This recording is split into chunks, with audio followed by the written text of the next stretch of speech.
Did you know that over the last 30 years, the cost of college has doubled and in many cases tripled? So the question is this, here's the big debate.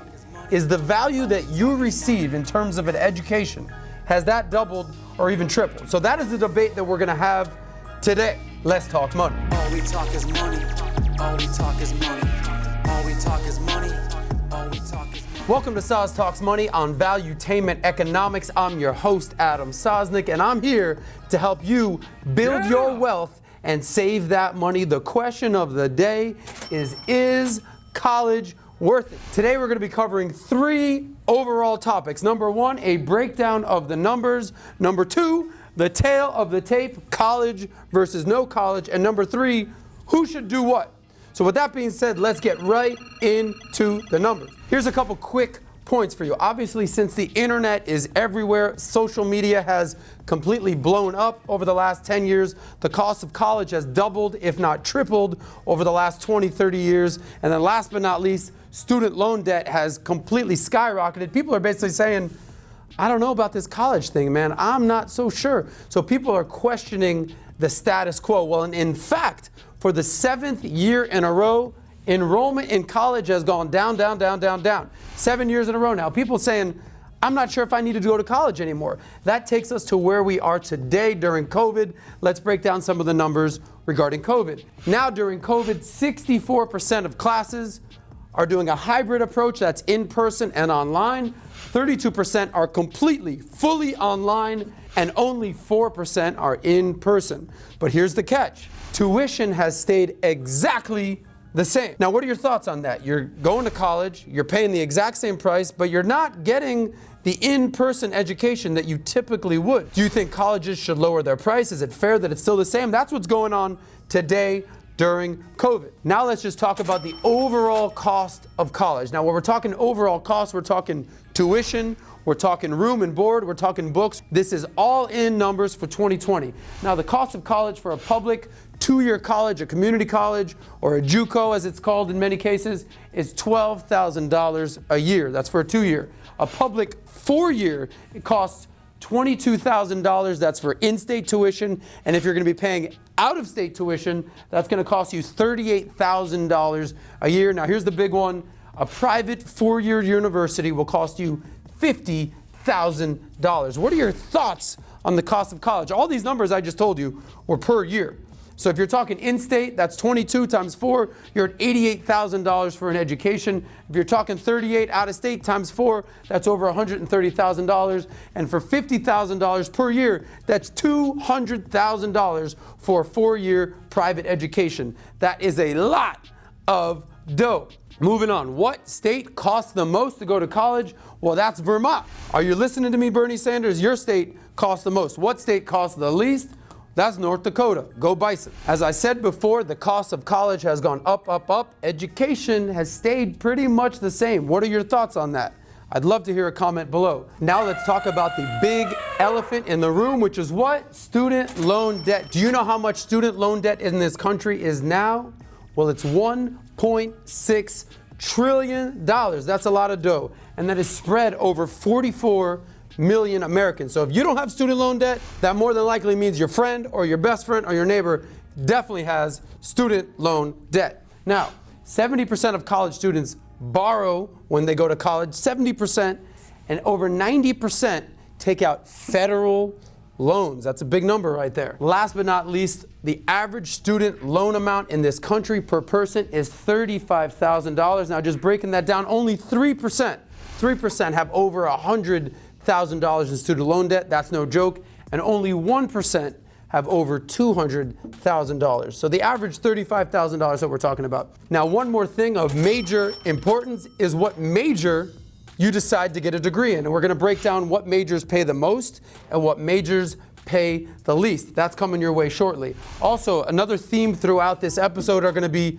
trade schools. If you're not familiar with trade schools, they're also known as technical schools or vocational schools. It basically allows you to get a job where you get training, but you don't need a degree. Speaking of degrees, let's take it to the tape. It's time for the tale of the tape.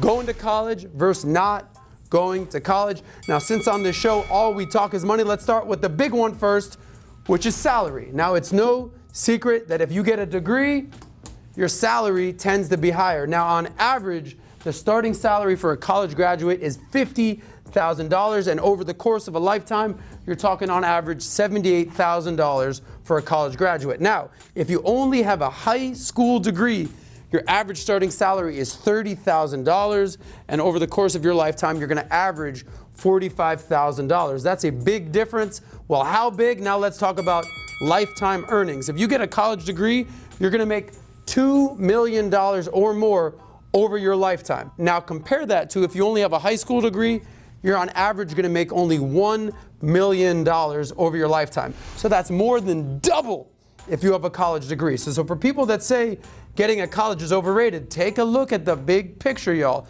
Now, I'm not saying that's going to apply to everyone, but that's certainly what the numbers show. Moving right along. Now, the average college graduate with student loan debt owes, on average, $35,000. What's the interest rate is what I always ask people. The average interest rate is 5.8%. Do you know how long it takes for a college graduate to pay off $35,000? Do you know how long it takes to pay off student debt? Well, on average, it takes between 18 and 21 years. Let me break down some math for you if you're listening. Did you know that based on $35,000, paying 5.8% interest over a course of 10 years, it'll cost you $10,000 in interest. So over 20 years, it might cost you as much as $20,000. So your student loan debt that you owe, that's $35,000, when in fact, it might end up costing you $45,000 or $55,000 over the long run. Student debt is no joke, as you know, I'm sure. Now, when it comes to student loan debt, if you don't go to college, how much do you owe? I can't hear you. What? Well, if you said zero, you'd be absolutely correct. You don't owe student loan debt. So would you rather make more money over your lifetime on average? Would you rather have less debt? That's a big debate. And obviously, there's an even bigger gap in lifetime earnings. So it's up to you. Now let's talk about the buffer of college. It's almost like a 4-year buffer before you enter the real world. It's almost like you're jumping in the kiddie pool before it's time to sink or swim in the real world. Now, if you go to college, it's a transition to independence. You have 4 years to kind of get your shit together, if you know what I'm saying. It's a time where you can learn to be self-sufficient. You learn emotional intelligence. You learn to have roommates. You learn to cook. You learn to clean. It's kind of a time where you're like, you know what? This life thing ain't so tough. I'm figuring it out, but it takes some time to do that. Now, if you don't go to college and you got to jump right into the real world, where a lot of times they say it's sink or swim. You maybe got to get a job immediately. You start making some money.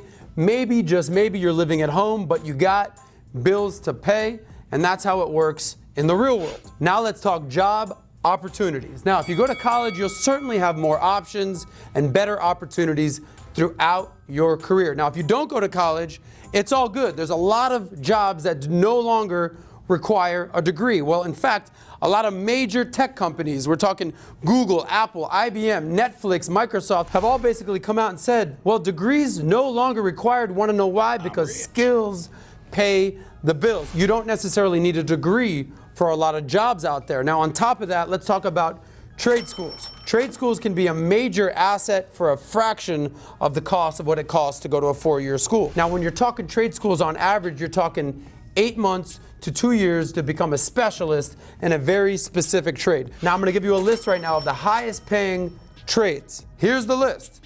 Licensed nurse, an HVAC technician, plumber, electrician, home inspector, construction manager, dental hygienist, computer technician, web developer, landscape designer, a barber or beautician, a paralegal, a real estate agent, and here's the big one, sales. If you can sell, you'll have a job anywhere. Now let's talk guarantees. Now, if you go to college, there is no guarantee that you will have success. There is no guarantee that you will have a great job. However, the odds will certainly be in your favor. Now let's talk guarantees of not going to college. Well, number one, you're guaranteed not to lose money, aka pay thousands of dollars at school, and you're guaranteed not to accumulate a ton of debt. So that's a pretty good guarantee. So side note, if you go to trade school, you're guaranteed to have a very specific, hard skill, and on average, the debt for a trade school is a fraction of what it is for normal college. You're talking about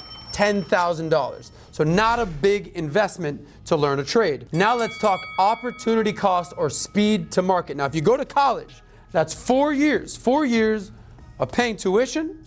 That's 4 years before you start earning a real salary, and that's 4 years before you start your career. Now, if you don't go to college, let's talk about opportunity cost here. Now, you can start making money immediately. Maybe it takes you a year or 2 years if you do a trade school, but you're making money way quicker than a 4-year wait of college. And then you're also getting real world experience immediately. So obviously, if you get a job and you're not feeling the job, you can pivot to the next job, and you can pivot to the next job. You might have 2, 3, 4 jobs to figure out what you want to do before the average college student even enters the working world. So there is some advantage to not going to college and going right to market. Now let's talk about the social and networking component of going to college versus not going to college. Now this is a big difference here. Now obviously if you go to college, it's a very high social experience. A lot of friends, a lot of parties, a lot of clubs, a lot of organizations, a lot of things to be a part of.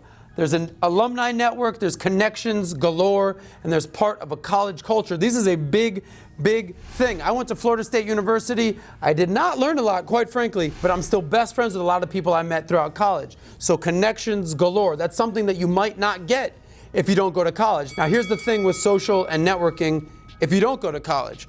Well, number one, obviously it's a less social experience. You're not surrounded by thousands and thousands of students that are your age, so you're not making those social connections. What else? There's no alumni opportunity. There's no alumni, so obviously there's no job connections. Now here's a little fun fact for you.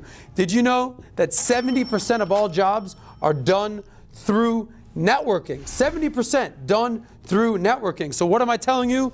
It's on you to network. It's on you to network no matter what. But obviously if you're going to college, there's a lot more opportunity to network versus not going to college. So that's definitely a plus in the going to college section. All right, so now it's time to talk about health. Everything we've discussed so far is about wealth, but as they say, is health is wealth as well. Now, here are some of the facts when it comes to your health. Now, if you go to college, you tend to live a healthier lifestyle. Let's unpack that a little bit here. You're more likely to exercise, you're more likely to have health insurance, and you're more likely to have benefits through your jobs, retirement plans, 401ks. You're more likely to live longer, and your kids tend to have healthier habits. Now, if you don't go to college, well, there's definitely some health risks there. You tend to lead an unhealthier lifestyle. What does that mean? Well, that means you're more likely to smoke and less likely to exercise. Regardless, you should know that health is wealth. Moving right along, let's talk about unemployment.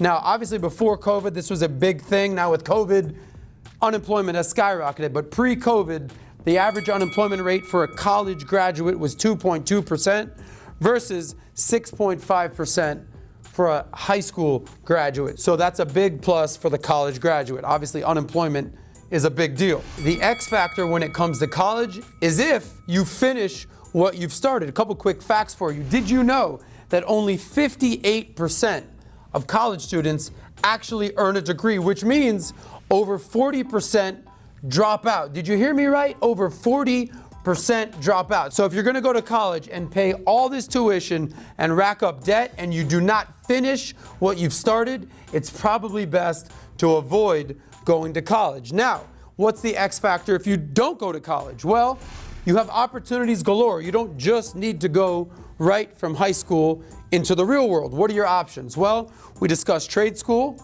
right? You can do an apprenticeship. You can go into the military potentially. There's free online classes called MOOCs, M-O-O-C-S, MOOCs. And the big one is entrepreneurship. If you just said, hey man, I want to start a business, I want to do the damn thing, well, you've come to the right place here on Valuetainment. There's literally hundreds and hundreds of videos to teach you how to become an entrepreneur. Now let's talk about getting a degree, which is obviously the big payoff here. If you graduate from college, hopefully you do it in 4 years or close to it.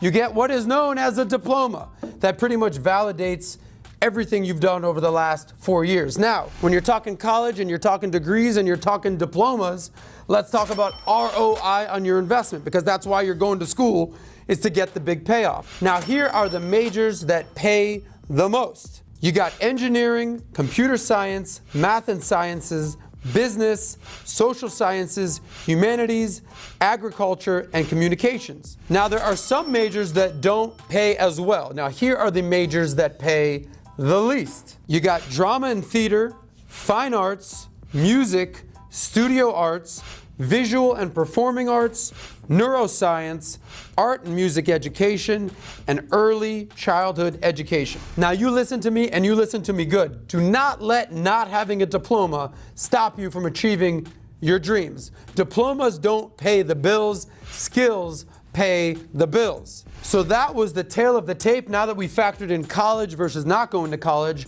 what should you do? So here we have a breakdown of who should definitely go to college and who should consider skipping class. So you should go to college if you know exactly what you want to do or generally have an idea of what you'd like to do. Number two, if your professional career requires having a diploma, i.e. becoming a lawyer, becoming a doctor, becoming a CPA, you need to go to college. Obviously, if you're receiving grants or scholarships, aka free money, you take that money, you go to college. Moving on, if you plan to graduate in 4 years, meaning you're going to college, you're getting this job done, you're not wasting time, go to college, get that job done. If you have a plan to pay back the loans, like an actual plan, you're not just gonna wander into student loan debt. You said, all right, I know I'm gonna take out this $30,000 in student loans, but I got a plan to pay this back. I have a career in mind. Moving on, if you actually just want the college experience, you want to go to school for 4 years, you want to go to the football games, you want to do the socializing, you want to get a fraternity, you want to go to sorority, I get it. You want to have the college experience, that's a big deal, but that shouldn't be the only reason you go to college. Last but not least, if you're just not ready for the real world, you're like, look, I'm not ready to start working in the real world and getting a job. I'm not ready for this. And ultimately, you just want to get a diploma. Now, moving right along, who should just proverbially skip class and not go to college? Well, let's break that down right here. If you're just unsure of what you want to do and have no clue, maybe you don't just rush off to college, especially if you're going to take on massive student debt. That's number two. Avoid massive student loan debt. If the career path you want to choose doesn't need a degree, then why are you going to college? Here's a little fun fact for you. 40% of college graduates are underemployed, meaning they're working in jobs that don't even require a degree. What's up with that? Moving right along, if you don't thrive in the traditional academic environment, then why are you wasting 4 years of your life going to college? You might not need that. If people are telling you, well, college is the thing to do, you're supposed to go to college, but that's not right for you, don't just go with the herd mentality. Do what's right for you. Moving right along, if you're ready to make some money immediately, if you're a hustler, if you're an entrepreneur, and you said, hey, listen, this hitting the books thing ain't for me, I just want to get working, I want to hustle, I want to be an entrepreneur, I want to go, then maybe you don't have to go to college. Maybe it's time to hit the real world. Obviously, if college is just straight up not for you, just like, look, I'm not into this college thing, don't feel bad. You don't have to go to college. Not all successful people go to college. Last but not least, if you're going to start and like the 40% of people who drop out and not get a degree, just don't even bother. Just save that money and save those fees and go right into the working world. So that's who should go to college and who can avoid going to college. So now the question is, what's right for you? Only you can answer that question. Now it's time for my final takeaways. Now here's the deal. What we know for sure is that college is just not for everyone. We get that. But you know what is for everyone? You know what's for everyone?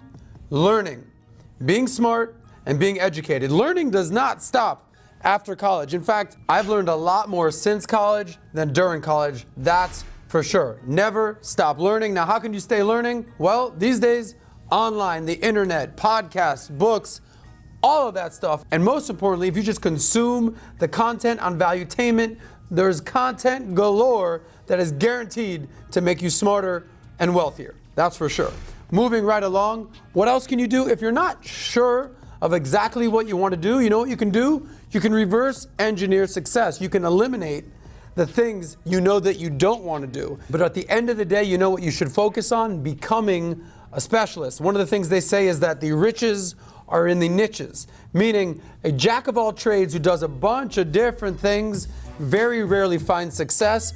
But if you specialize in one thing, you're pretty much guaranteed to find success. The next thing you're going to want to do is have a plan before you go to school and after you graduate school. Now, before school, what is your plan going to be? Well, you got to understand how much loans you're taking on, what school you're going to be going to, how much that's going to cost you, what your major is going to be, and the ROI on that major. So after you graduate school, you're going to want to have a plan as to where you're going to live, where you're going to work, and how you're going to make that money. So last but not least, make sure you run the numbers, do the math, and save that money. Now, if you have not seen my episode on whether you should rent or buy, check that out right here. And if you have not seen my episode on how to win the money game, check that out right here. And if you have not subscribed to Valuetainment Economics already, please do so right down there. And as always, save that money. All we talk is money. All we talk is money. All we talk is money.